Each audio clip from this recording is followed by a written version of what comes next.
want to first thank you guys for joining us for this webinar. Happy Thursday, everyone. We are very excited to bring this first webinar of 2025 to you guys.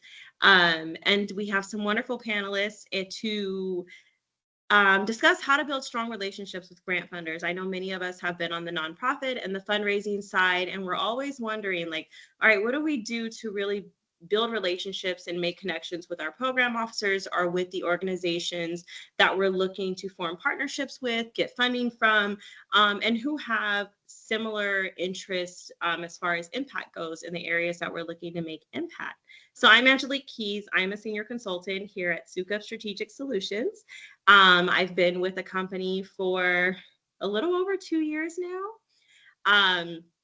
And as I mentioned, we have some wonderful, wonderful panelists. I'm going to let them introduce themselves because they can tell you about themselves better than I can. So panelists, I'll call you out. And if you want to share your name, what organization, foundation you're with, and then just a little bit about yourself, that would be great. And we will start with Carey. Hi, thank you. Carey Goldstein. I live in Louisville, Kentucky, and former school counselor for many, many years, and co-founder of Impact 100 Louisville, which for a lot of you in Florida, you're probably familiar. There are a lot of chapters of Impact 100s in different areas in Florida, a collective women's collective giving circle, also involved in another nonprofit Decode project here, which works with structured literacy. And that's why I'm here. Nice, thank you. Tiffani, you want to go next?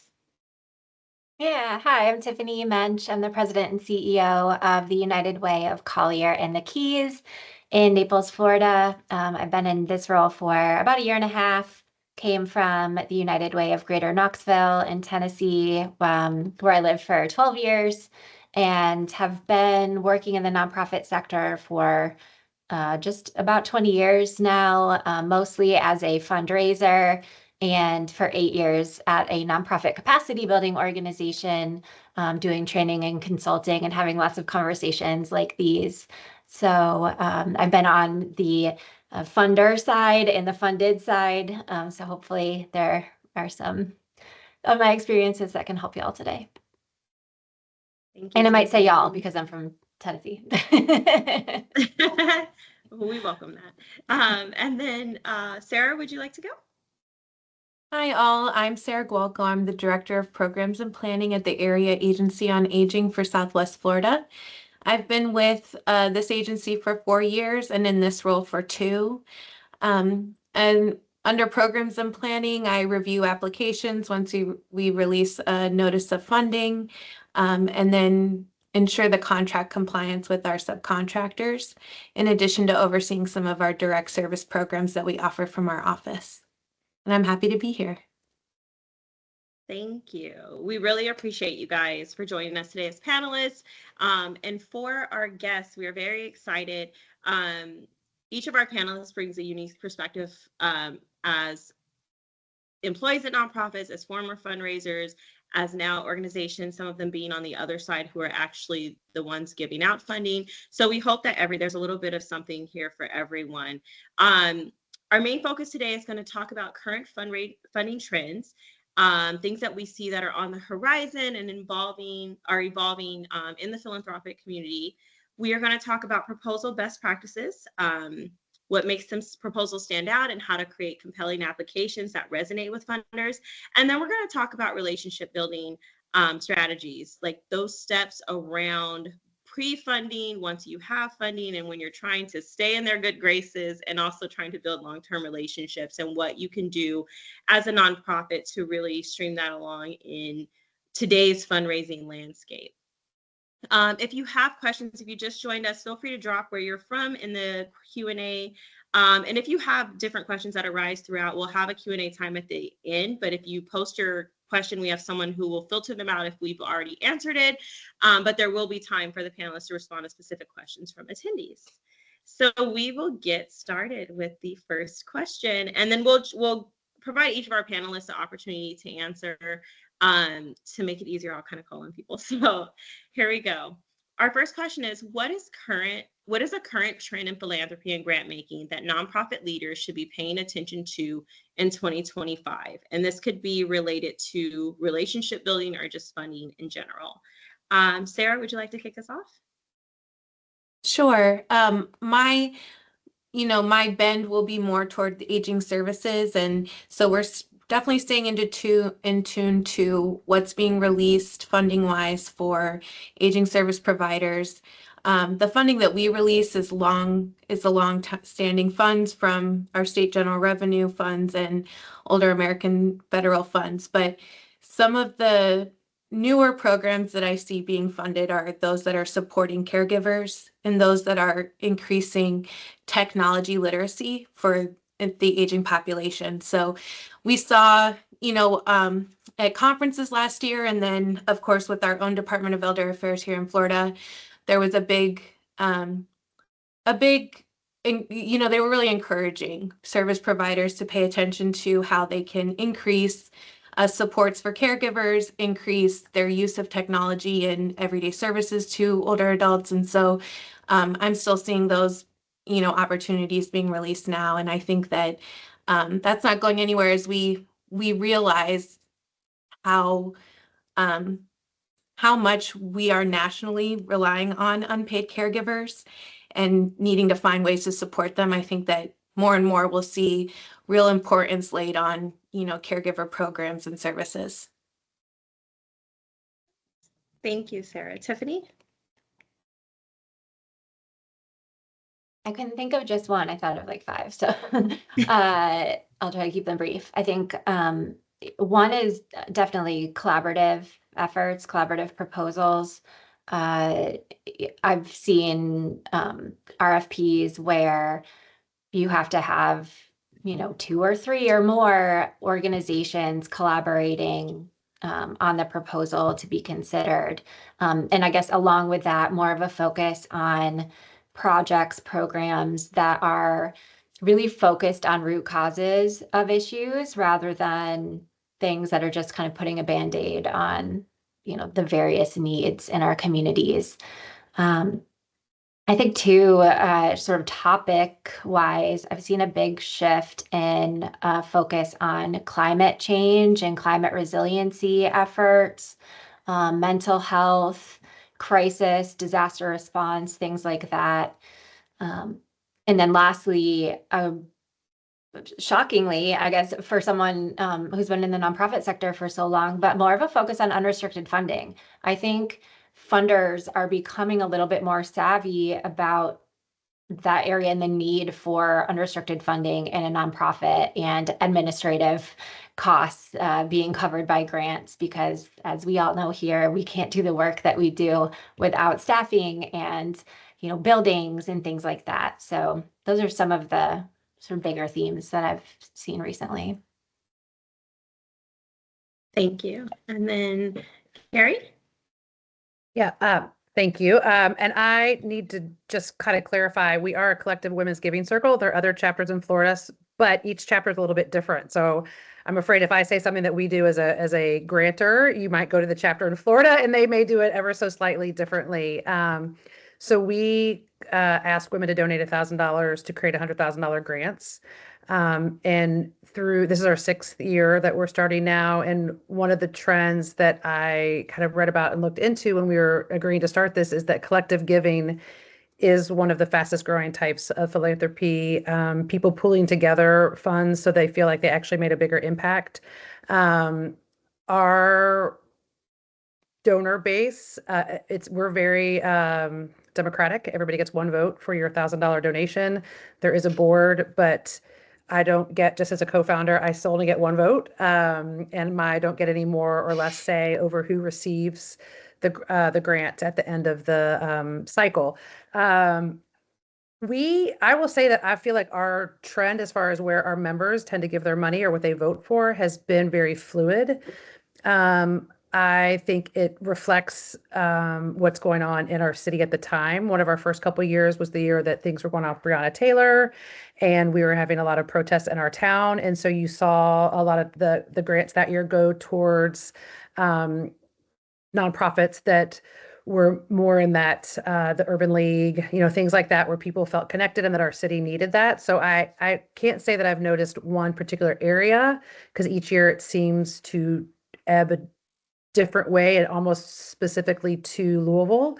But I do think that I have noticed the increase in mental health and also climate change.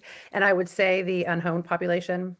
That is something that we've seen, food. And we also have focus areas, and our focus areas that get the highest percentage of grant applications are always family, education, and health. So those also get the most votes continually every year. So yeah, I think depending on where you are is also, you're going to see a trend in that direction and what's going on there. But I will say the easiest part for us has been knowing that the money that their people have donated is going directly to the grant.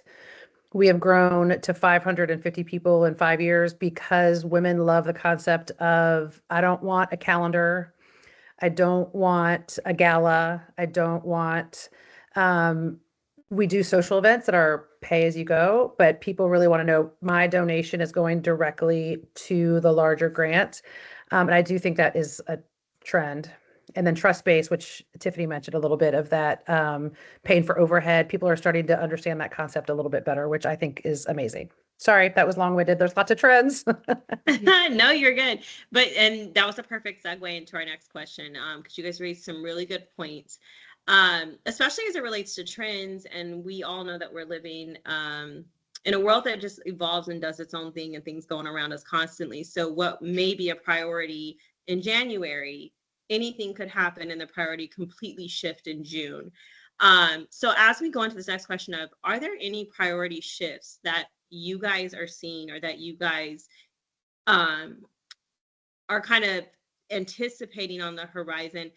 I was going to ask 2 to 4 years, but I think everything's so fluid right now. In the next 1 to 3 years that you think nonprofit professionals should be, or fundraisers should be considering as they're approaching funding? And we'll start with Tiffani this time. Sure. From a United Way perspective, we have a very strong network. We share a lot of data and a lot of best practices and things like that. There are 1,100 United Ways around the world. And I've seen a lot of them shift towards, most of us know that United Ways have this sort of community impact allocations model where we raise funds and distribute those funds to local nonprofits. And I've seen a lot of United Ways shifting towards doing community assessments, essentially paying money with, working with consultants, doing a big community-wide assessment to really assess the needs of their local community, and then building their funding process around those specific needs that come up.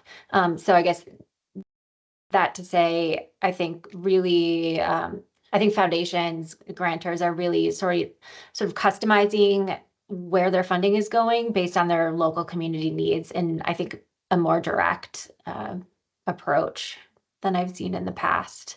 It's something that we as a United Way are working towards as well. Not just this sort of blanket financial stability, health, and education, but what specifically in our community should we be funding that supports those things? For us right now, it's probably housing, like everyone. And then Sarah, do you want to chime in? Thank you, Tiffani. Sure. My observation really ties in with what Tiffani just shared. I know currently that the Aging Network is doing a lot of data collection on the number of 60+ individuals who are unhoused or at risk of being unhoused. So the lack of affordable housing in Southwest Florida regionally, but really statewide, I'm sure on a national scale as well, is really concerning. And I think that historically, housing has not been an issue tackled by the Aging Network here in Florida. It was, a different state agency kind of dispersed those funds and oversaw those programs. So I think that, we're looking now as aging service providers, ways that we can, like I said, call the data so that we can maybe, seek out some funding ourselves or find ways in which, we can implement new programs to address this issue, because we know that the 60 plus demographic is the fastest growing population of unhoused individuals currently here in Florida. So definitely a real big concern for us. Thank you. Carey? So in a little bit different of a direction is we are really working on understanding and educating our members on the concept of trust-based philanthropy. We have been pushing for a long time. We do skew a little bit older in our membership, and so it's been a hard shift, but trying to help our members understand that we need to be funding nonprofits to do the work, and that we don't need to be making things harder for nonprofits, the hoops they jump through, the reporting they have to do, finding a balance between accountability for a large grant provided, but also making it a partnership and something that we work together. All of our nonprofits create a different contract with us. They have 3 years to spend the money. And so we try to create check-ins that are reasonable and logical to the project. And so that we're not making, in particular, nonprofits that perhaps don't have a grant writer or that development director or something like that, to not burden the executive director with adding this to their plate. We also are recognizing we're working with organizations in bigger markets because Louisville is not always known as cutting edge. So we are working with other groups and just asking them, what does the phrase trust-based look and feel like? Also being careful with the phrase to understand that sometimes using terminology like that can get misconstrued or misunderstood or turned into a negative. So we're trying to make trust-based steps without making them too political or too much of a statement at once, but wanting our nonprofits to know that we do look at this as a relationship and not as you have to sing for your supper type of thing, and prove that you're worthy of this donation. We know that you're worthy, and we want to help you achieve the impact that you're looking for. And that is a little bit of a mind shift. Most people understand that, but then they were like, yes, but show me where they spent their money. So it's trying to gently shift people into thinking that way. And I do think that is a trend of people, like we said before, supporting overhead, the horrible word of overhead, but people starting to understand that nonprofits have overhead. Even us just as a funder that receive and give money, we still have overhead. So I do think the trend of people understanding the full picture of nonprofits is something that I'm seeing an increase of even within our other chapters and our members. Thank you, Carey. As someone who's in California, I'm actually in Sacramento, California. I'm in the Bay Area right now. But for places like California, where we have very progressive, like livable wage laws and things like that, I know that's a huge challenge for our nonprofits, is keeping up with salary costs, which there used to be a balance in percentages of like, oh, so much should be for programs, so much should be for salary and overhead. But the cost of living in some places is so high that you almost are always imbalanced if you want to have staff and keep your staff. So thank you for touching on that. One of the notes that I made when talking about funding priority shifts and trends that you're seeing, have you guys noticed a lot of funders shifting the way proposals are submitted, going to more of like concise word count, not a lot of the storytelling and impact sharing? Can you, if all of you or some of you want to touch on, how does a nonprofit balance that, like being concise and getting to the point and not putting in a lot of fluff, but still making sure they're doing that storytelling and really telling their impact? Is that a trend that you guys are seeing in RFPs and in applications? And anybody can jump in, sorry. I can jump in. Yes, that's something that we have been very intentional about as we have sort of revamped our community investment grant process for this. Actually, we're currently in it right now. for 25-26 fiscal year, and really just trying to hone in on what are the essential questions that we need to ask to understand your program and measure your outcomes and tell your story. As much as we can cut down the number of questions and give them opportunities to share, just not just quantitative data, but qualitative data.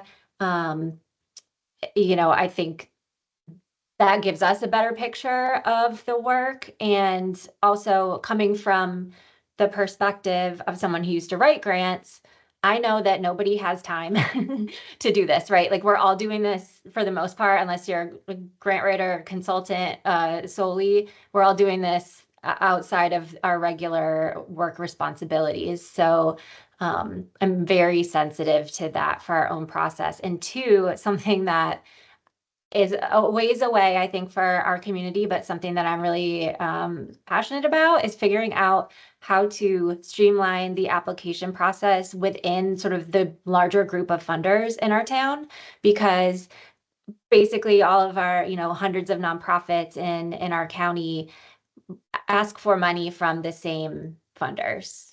There's 4 big ones. And all of our applications are different. We ask for budgets differently. We ask questions differently. We ask for outcomes differently. And wouldn't it be great if we had a streamlined application where either they're all the same or as close to the same as possible, or there's one application that we can all use? I'm always trying to find ways to make it easier for nonprofit staff to manage all of the many applications that they have to fill out each year.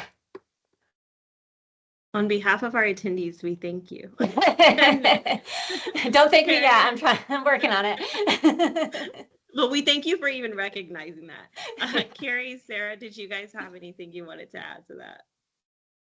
And the only thing I would add, we're a little bit different also because we get about 150 letters of intent and then have different eyes on it, like people that aren't necessarily trained in nonprofit. I would find a balance of a little bit of both. We've done the same of trying to streamline and not repeat questions. And basically your letter of intent becomes your grant. We just ask for maybe 1 or 2 more things after that. But the problem is you got to appeal to the heart and the head, depending on who's reading the grant. So trying to touch on a little bit each is great because you never know who's going to read it. So streamlining both of those stories, find a story, a quick anecdote that's the heart a little bit, and then adding some numbers into it, I think is kind of the perfect combination because everyone's looking at it with a different lens. Perfect. Thank you. I appreciate the difference in dynamics too, from like individuals giving with intention and also larger, organizations, foundations giving with similar intentions, but in a different way. Sarah, did you have anything you wanted to add before we move on to the next question? I think Caroline and Tiffani covered it really well. Perfect. Thank you. Okay. What are some common mistakes that nonprofits make in starting their relationship with funders? Carey, you want to go first? Sure. When I looked at this question ahead of time, I was thinking a little bit about oftentimes people will submit a very generic try to put this gently because I know it's a time-consuming thing, but sometimes you get a grant application that feels very much like, well, you know who we are. We've been in the community forever, so just kind of give us the money. It's almost a little like we deserve it because we just are, And so, and I will say that I've heard women that have been reading through the grant. They're like, well, that's a little off-putting. So really, I understand having a generic maybe template, but then trying to add in some personal touches to the grant that you're applying for. And I also think specific. Sometimes we'll read through grants and we'll be like, but I'm not sure what they're asking for. And so if we can just get a little nugget of this would go to helping X number of kids, or we're looking to help this neighborhood increase their access to this, different things like that. It doesn't have to be an exact number all the time, but some sort of specific anchor for the people that are reading that grant application to hang on to, I think is very helpful. And then I would say, don't look at it as a one-off. Look at it as like, I want to apply for this grant, and maybe they really only grant to you one time, but how do I build that? Like, who's your contact person there? Who what does the organization do? How can I get more involved? How can I stay on their website? How can I build a relationship with them? And so they understand what we do because I also understand what they do. And then you can build that opportunity because that group might invite you to come speak at something or include you in their newsletter when you've got your executive director gets an award. So you want to look at it as, yes, I'm applying for this grant that may be a once in a lifetime opportunity, but how do I then perpetuate, like springboard that off into a future relationship of where we just keep in contact with each other. And so you can be on their radar and in their mouths when they're talking to other people about what you do. Thank you, Carey. And then Zach, I did see your questions in the chat. If they don't get answered, I promise you we'll get to them during our Q&A. Sarah, did you want to touch on some common mistakes nonprofits make in building relationships with funders? I think it's really important to have kind of just a foundational understanding of how the funding flows. For us, we disperse funding, but we're a sub-awardee of the state or of the federal government. And so we get approached by a lot of service vendors who we would not contract with directly, but they want to have a meeting. We're happy to share the information. But this is also information that's available with just a little bit of research into, the network that you're trying to partner or collaborate with.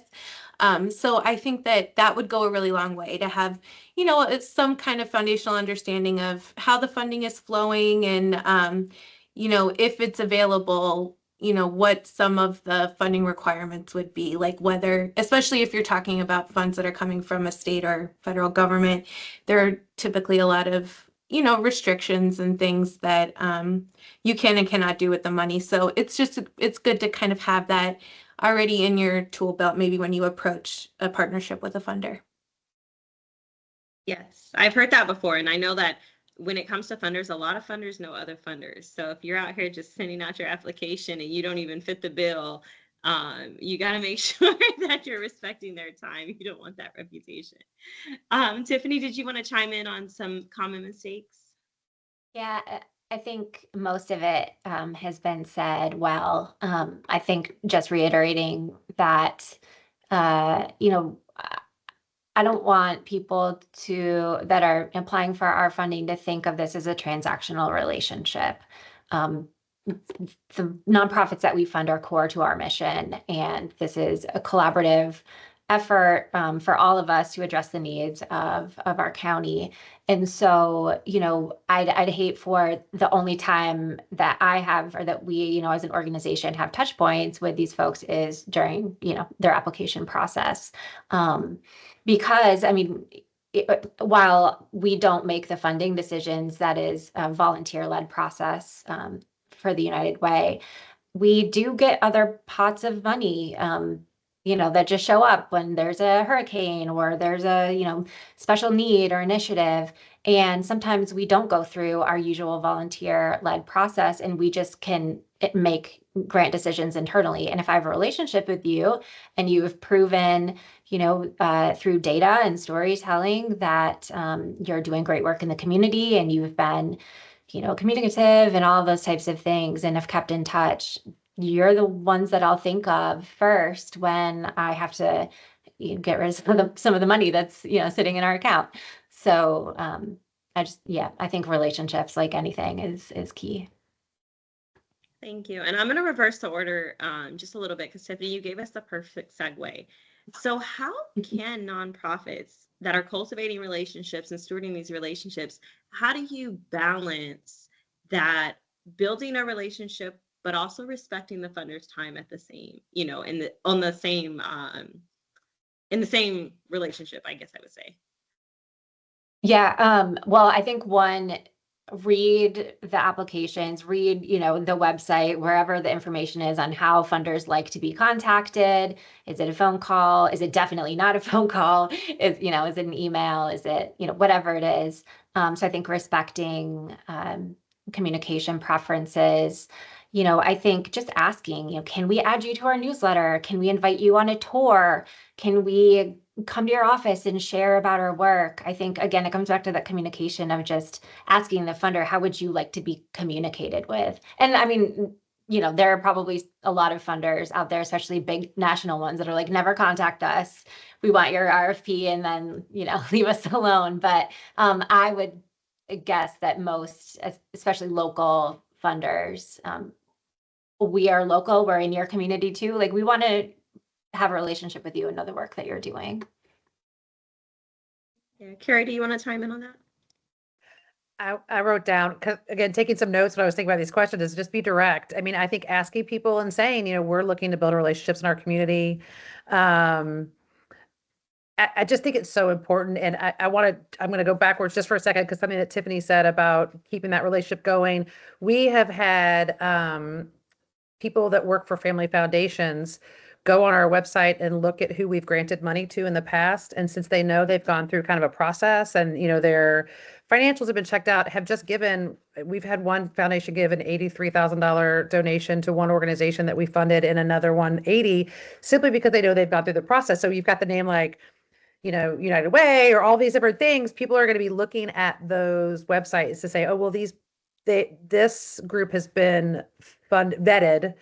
So I will just give that. So building that relationship and keeping on, letting us all be champions for you, and being direct. Like, I'm trying to gain some recognition in the community. Can I come to your fundraiser? Can I put flyers out at the next thing? Can I help out at a table, volunteer? Just looking for ways to build that relationship. But I just think being direct and not making it a game, just saying, hey, this is what I'm trying to do. We all know you're trying to build relationships, and 9 times out of 10, we want to help you do that.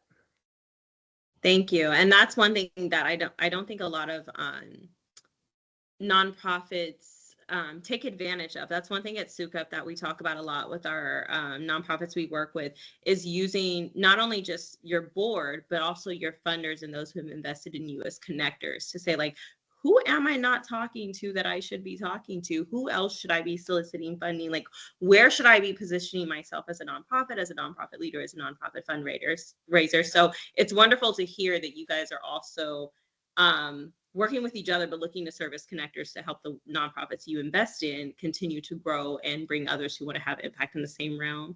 Sarah, did you want to touch on the balancing of time and boundaries and respecting time and boundaries, but building a relationship at the same time? Sure. Yeah, the funding that we release is a little bit unique in that we don't do it annually, where there's a much longer cycle in between awards. And so commonly we'll be approached by people who would, want to start a contractual relationship with us, but it's just not within that cycle of when we're, accepting proposals and designating awards.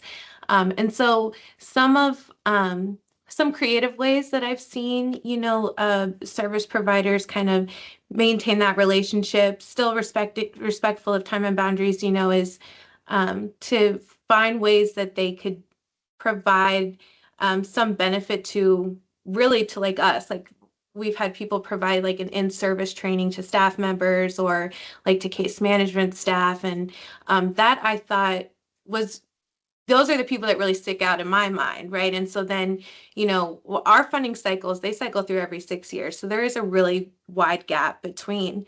But those are the people that I would call back to if they, I saw an application come up. I would remember that, that was someone who remained in touch with us. They brought this added benefit that was really helpful, to us or to staff in terms of sharing of their expertise and, whatever service field that they're working in. And then also, people will commonly stay in touch with us by letting us know about outreach opportunities. That's something that we're always looking for ourselves. And I think that's a great way to kind of stay on someone's radar without, how many like lunch meetings or, quick Teams calls can you have when we're not really going to establish a contractual relationship yet, but it's still important to kind of get an update and make sure that we're reminded that you're still here providing services and things like that. So just looking for creative ways that you can offer something of yourself too before you might be funded by someone. Thank you for that. That's that non-transactional, more partnership-based collaborative relationship. Thank you for touching on that. All right. So our next question, if each of you want to give an example, if you have one of a nonprofit like relationship that you're just like, you know what, they dotted their I's and crossed their T's and knocked it out the park with building a collaborative partnership or relationship with us. And if there's not one you can think of in particular, if there's like two or three key points that you're like, these three things I really love when it comes to someone we're building a new funding relationship with. And then Sarah, I'll start with you. And you're on mute, sorry. Thank you. Sorry. In terms of like specifically what we're looking for in application, things that are standout items in the application, is that what you're looking for? That's going to be the next question, but for this one, and you can touch on that too, about just building a relationship with you. Like, what are some things that you've seen that you really, really like? Or if there's an example of one nonprofit that just really handled forming a collaborative, non-transactional partnership as it relates to a funding relationship. Okay, I might be at risk of repeating myself, but I think the standout ones to me are yeah, when we had a like an aging in place like a contracting service provider, they provided like a fall prevention assessment training for our case managers, and that was really that was sometime last year, and it not only helps, it's value added because this is great information for case managers to keep in mind when they're going in to do like in-home assessments, but it helps them to achieve something they're required to complete annually as part of their contract with us. So it was one of those things that really hit a couple of what can be sometimes pain points for them, and I think that that's really memorable for a provider like that. They would be contracting directly with our subcontractors. It's just like the funding sometimes is layered in that way. So that was, I thought, a really great way to appeal to that group. And sometimes, I don't know if this is the case for other areas, but in aging services, you see a lot of the same providers year over year. Part of that is because of the cycle in which we're releasing funds, but part of that also is because there might not be that many here, regionally. So I think that's a really creative way to establish and build on a relationship to start out. Thank you. Carey? Yeah, for us, there's not one standout, but I would say that it's mostly people that take advantage of the opportunities. If we invite one of our grant recipients to come to a social event and give a quick update, those are the ones that see the $100,000 grant magnified, because perhaps there's a woman in the audience that we had one time, a woman, her husband was dyslexic. So one of the reading groups came and gave an update, and she went home and told her husband, and he sent $5,000 in for a donation. Or somebody needed books and the woman works for the Library Foundation. And so just taking advantage of the opportunities to stay in front of the grantors because of those opportunities. And I do think people in the nonprofit world really want to make connections. And so they're going to keep trying to make those connections if they know of them. So just taking advantage of any opportunity like that, no matter how big or small, because that is also the grantor telling you, we want this partnership. We're inviting you here because we respect what you do. We trust that you're doing great work, and we want to bring you in and show you off a little bit. Yeah, Tiffani? This is a good, timely question. So back in the summer, we had some funds left over from Hurricane Ian in 2022, and we wanted to use them specifically to support organizations that needed, just some kind of help from Hurricane Ian damage, whether that be, damage to their center or, I don't know, whatever it was, but it had to be Hurricane Ian related. And it just so happened that I had a meeting with a nonprofit that was telling me they didn't know about the money that we had. They invited me for a visit to their center, their daycare, so early child education organization. And So I got to see the kids and got to see, you know, all the different parts of their center. And he took me outside to the playground, and the sun shield, the, you know, whatever the tent thing that goes over the playground, had blown away in the hurricane and was totally ripped. And basically the kids, when they wanted to go outside and play, which as we know in Southwest Florida, is miserable in the summer, didn't have any kind of shade to play under. And it was, you know, pretty expensive for them to fix. So they were in the process of raising money for it. And I said, actually, you know, I happen to have these funds left over. I would love to give you a grant to help pay for the sun shield. And he had also had some funding from other sources, which made us feel better about the investment, because I love to give to programs where there are multiple investors.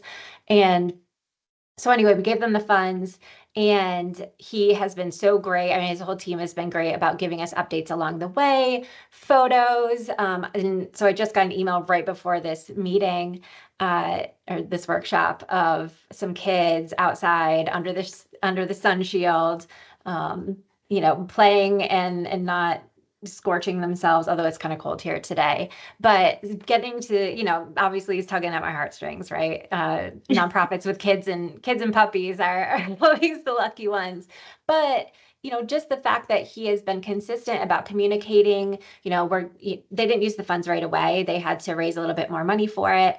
They had to order things, and he was always keeping me updated on that process and gave us a report when it was finished, sent me pictures, and just, you know, has been a sort of a perfect example of a partner, a funded partner for us. Thank you for sharing. As the mom of a 2-year-old, I can tell you those little smiling faces go a long way with They really do. But thank you, Sharon, and thank you for stepping up and funding the nonprofit, because I know those families really, really appreciate that. All right, so on to our next question. So if you guys could each give, and we may have touched on this a little bit, so if you don't want to give 3, that's fine. When a nonprofit is submitting a proposal, or you're reviewing the 150 applications, Carey, what are the 3 things, like what are 3 things that really resonate with you? Like if you don't do anything else, do these 3 things in your applications. We'll start with Carey. Touching on a little bit of just be specific about what the money is going towards, whether that's salary and overhead or a certain project. Just don't make people filter through to find out where the money's going, because you lose people. And then I think I just go back to, so I won't go on too long, is just the little bit of the story, you know, with some data, and then what you're looking for. Because I think it can get lost in all the flowery language of how great your things are. But then if I read it, I'm like, well, I don't know what they're asking for. When I've got 150 and I have to get it down to 10, it's a lot easier to dismiss one that I don't know what they're asking for specifically. Thank you. Sarah?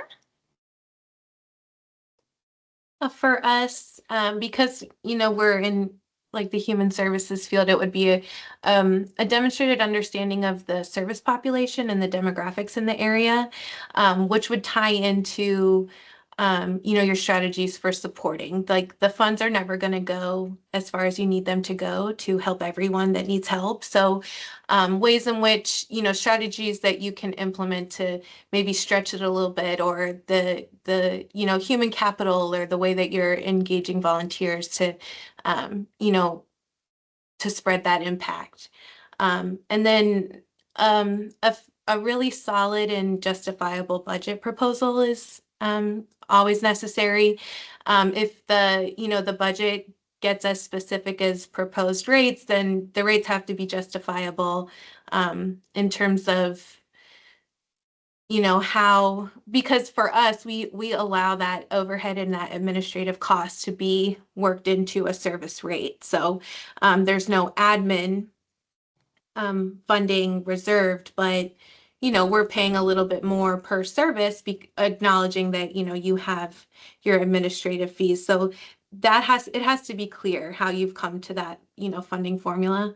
And then really just addressing every component of the application. I think we talked earlier about how sometimes they, can be really laborious and, very thorough, and there can be very many questions. And commonly questions are missed in applications that we review. So just, doing that check and a double check before you submit finally to make sure that you've addressed every component that's being requested. Thank you. And then Tiffani? Yeah, I think those, and the only other thing that I would add is we like to look for sustainability and scalability of the project. If we give you these funds, is this a program that only exists because of these funds? Do you have other funding streams? Is it scalable? Can you grow on this? One thing that I've seen, and especially my last United Way, we gave money to the same organizations for the same programs for 100 years, and sometimes that's necessary, right? Like sometimes you just need the money to feed people. Like everybody's always going to need food, but there are some programs where I'm like, well, I think if you found other funding sources and you thought more innovatively and found collaborators, you could grow this program or get to the point where you're not reliant on our funding. So I think, yeah. Thank you. And this is not one of the questions. We have 2 more questions to go. We have about 10 minutes. Is growth always necessary? Do you guys think growth is also always necessary? No, I don't think so. I mean, I think it really is dependent on the program, and also the organization. There are some organizations that are not going to be multi-million-dollar. I'm thinking of a food pantry, for example, that we work with. They are volunteer-led. They are housed in a church. They have limited scalability, but they serve a huge purpose in their community, and the need is there, and they're filling a need, and they don't need to be a $10 million nonprofit. They just need to feed the people in their community that they're feeding. So maybe I think that's an example of where I wouldn't force try to push larger scalability on them.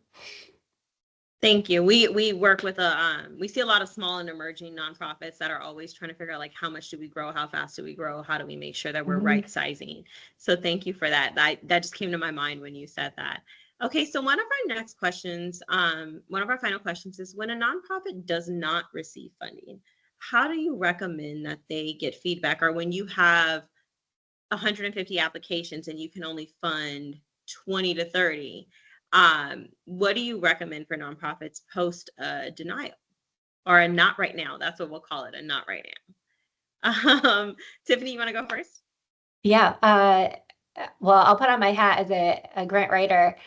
Every time I would not receive a grant, I would ask for a meeting, or if not a meeting, then at least an email answering questions on why we weren't funded. Is there something that they wanted to see that we didn't provide? Just any feedback so that we can improve for the next round. Carey? That's such a hard one for me because, again, our committees change every year. You're having different people look at the letters of intent and the grant application. And while we have rubrics for them to follow and we do a training on what to look for, it's still going to be subjective. We also try to be fair in the community. So if somebody, we will give feedback. I just think ask directly. I mean, I just think direct is always the best approach. Funders and nonprofits, our goals are all the same. Even though the funders hold the money, our goal is to give the money to people that could make the community stronger. So I think just the direct approach, no matter what, even though there may not be one concrete answer, again, you're taking another step to build a relationship with the funder. They know that you're curious, you're making that effort to improve. They may, there's a lot of times I love an organization, but I get outvoted, but that organization's still in the back of my brain. And if somebody else comes up with something, I've got them there. So I think just direct and kind of look at it as an opportunity to build that relationship kind of moving forward. Thank you. Sarah? Yes, just echoing what's been said. I can't imagine a way in which, requesting some feedback or follow-up a meeting would really serve you wrong. I think it's an opportunity for you to learn more. You might not pursue that same funding again, but maybe you know something different the next time you approach an application. And I think like from the funder side, it is really important to us that there is a robust network of people who are interested in pursuing funding and interested in, provisioning the services that we're looking to partner for. So I think that that's a great way to remain engaged and maybe, build, find a new way to approach the application for the next time you go out for some funding. Thank you. And then for all of our attendees, we have one more question that we're going to dive into. But before I do that, if you guys have questions, please feel free to drop them in the Q&A. There's a few in there that we're going to get to, but please feel free to drop them and we'll have a few minutes for question and answers after this next question. All right, so here's, this one is a hot topic, especially Tiffani, I know you've been a grant writer before. Pre-submittal or pre-application communication, building that relationship with the funder before you even submit anything. You may not even be on their radar. How does a nonprofit navigate that? And we'll start with Carey this time. Sometimes you ask, I'm like trying to think of how we would navigate it. I mean, I think it goes back to what Sarah said earlier on, is be familiar with the organization, peruse their website, maybe reach out and ask an inquiring question just to kind of say, hello, I just wanted to know, when does your application process open, or different things like that. I saw this on your website. Tell me more about this. So I think just, it's like you don't go to a job interview and not know anything about the company. Like you want to do a little bit of research up front, and so that you're not asking an inappropriate, which you may not, but a question that just doesn't really fit the same field that you're going to. And I think most grant funders will have on their website what they do fund and what they don't fund. So you don't want to be a political organization applying to somewhere that doesn't fund political organization. So I think doing some research and even a gentle inquiry, or getting on their newsletter, so you're keeping up with what's going on. Just, it's again like a little bit like an interview. Just, you want to know what you're talking about when you walk in, and not, it wants to feel like a relationship. And if you walk in and you're just like, oh, just give me the money, or we do great work, come on, but you don't really know what the funder is looking for, it doesn't match, and then that relationship is really hard to build from there. Thank you. I agree with that. Sarah? I think that we've built some really successful relationships through, like outreach opportunities, sharing those outreach opportunities. So for us, I mean, obviously when there's a real seasonal component to Southwest Florida, we have a lot of part-time residents, and we're in season now. So invitations to events where I'm sharing a little bit of information about what we do, and I can learn more about what you do is great. As well as, we always love it when another agency or organization wants to partner on some like educational provision to our service population. If, like an elder law attorney has is specializing in asset protection for like the Medicaid program down here. And, that's something we get a lot of calls about. Then it's really great. We can, maybe co-host an educational event, and that, helps, organically, we're learning more about what you do and your impact as well. Great way to kind of build that partnership and, stay on someone's radar. Thank you. Tiffani? We get a lot of calls and emails from nonprofits that have never been funded by the United Way, or maybe haven't been for a long time, that, just want to meet to talk about the work that they do, share about their mission, and get to know what our funding priorities are. And I always welcome that. I love talking to the nonprofits in our community. Obviously, I wouldn't be in this job if I didn't, but it's really what motivates me and energizes me about my work. And so, and I appreciate that, because that's just the beginning of, that relationship. And again, hopefully they apply for our annual grant process, but that also puts them on our radar for other funding opportunities. I don't really need to, I guess, elaborate more on that, but that real personal relationship, I think, is what makes a big difference. Thank you. And so we have two questions that have come into the chat before we wrap. We have about 3 minutes. So feel free to just jump in. One of the first questions is, how do you guys as funders determine when you shift from restricted to unrestricted funding? If anybody wants to jump in on that.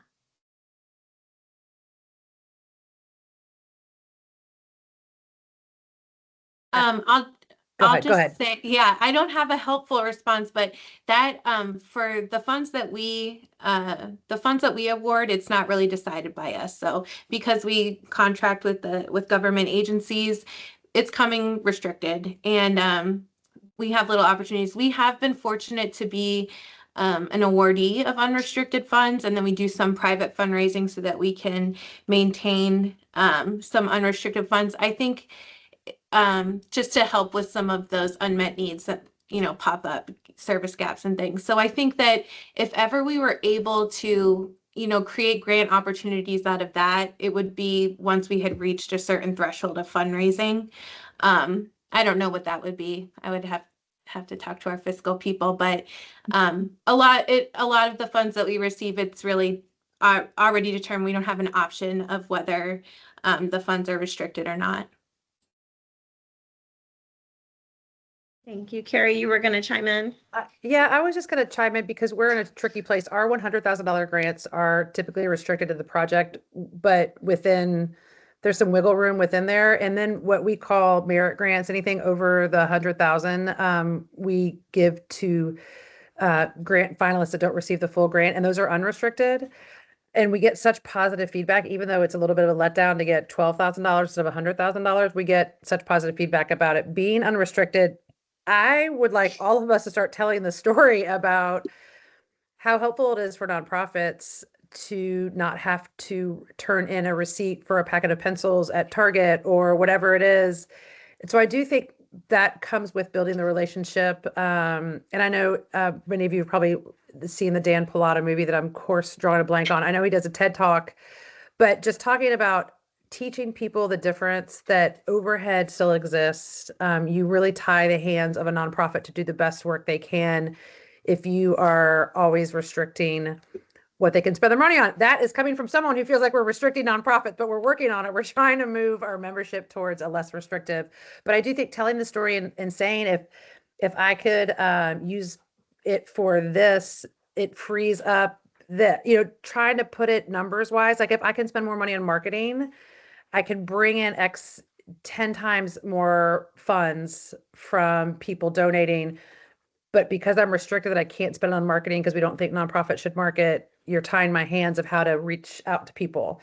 So I just think we got to get into communication, and all of us funders that understand it and people seeking funds need to keep this conversation going in the forefront so that the shift finally happens of understanding nonprofit work. Thank you. And I know we're at time, so if anybody has to jump from, I know, Sarah, thank you so much for being a panelist. I really appreciate you. I know you have a hard stop, so we really appreciate all the feedback you've provided.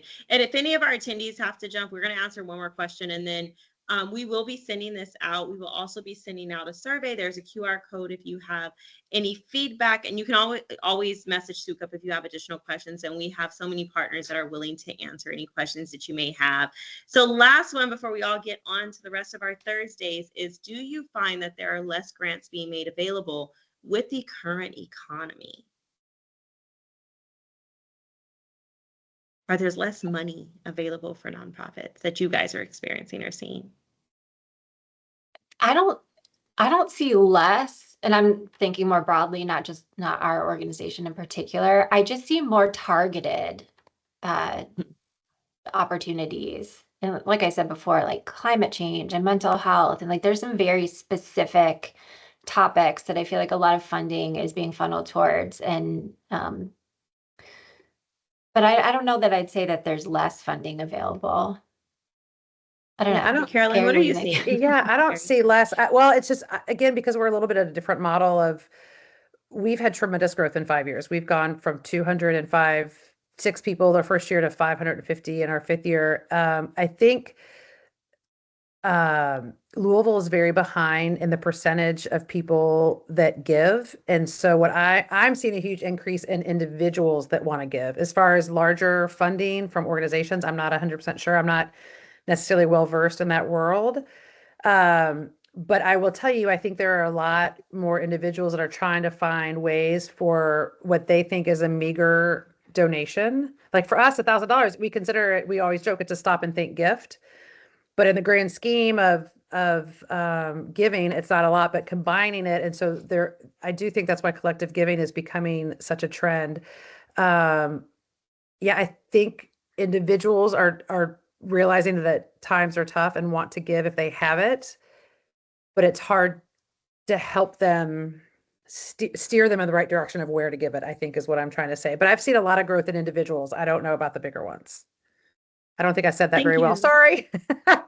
No, it's okay, but that's hopeful. I think you guys are right. More targeted, more intentional. I also think that it's just more competitive. When money gets tight, Yeah. nonprofits need more. They have more clients who need services. It's just like a perpetual cycle. Well, thank you both so much for participating in this panel, and It was thank great. you to all of the attendees. You guys have a wonderful Thursday, and we'll see you at the next webinar. Thank you so Thanks much. so much. Bye.